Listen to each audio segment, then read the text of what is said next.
एक छोटे से गांव में नील नाम का एक नटखट लेकिन होशियार लड़का रहता था। उसे कहानियां सुनना और चित्र बनाना बहुत पसंद था। एक दिन जब वह अपनी पुरानी पेंसिल से चित्र बना रहा था, अचानक उसकी पेंसिल टूट गई।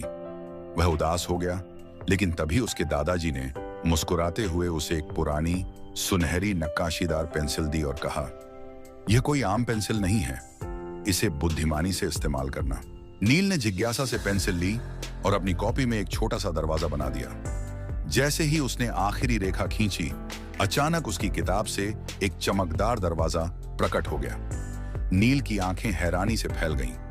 वह डर और उत्सुकता के मिश्रित भाव से दरवाजे को छूने लगा। जैसे ही उसने दरवाजा खोला, वह एक जादुई दुनिया में पहुंच गया।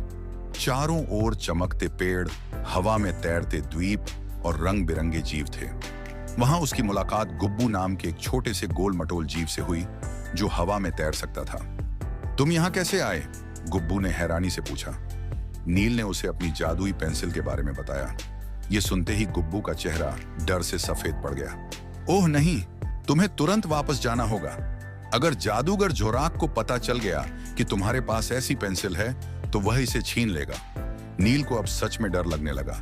तभी अचानक एक काले बादल की तरह कोई चीज उनके ऊपर मंडराने लगी। यह कोई और नहीं बल्कि झोराक था।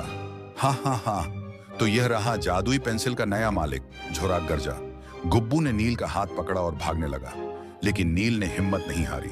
उसने जल्दी से पेंसिल निकाली और जमीन पर एक बहुत बड़ा पिंजरा बना दिया। जैसे ही उसने आखिरी रेखा खींची, झोराक अचानक उसी पिंजरे में कैद हो गया।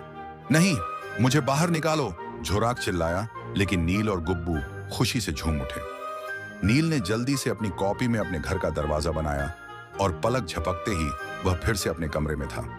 अगले दिन जब उसने अपनी कॉपी खोली, तो जादुई पेंसिल गायब थी, लेकिन एक संदेश लिखा था, जो सच्चे दिल से कल्पना करता है, उसकी दुनिया खुद जादुई बन जाती है। नील मुस्कुराया और सोचने लगा, क्या वह सपना था या सच?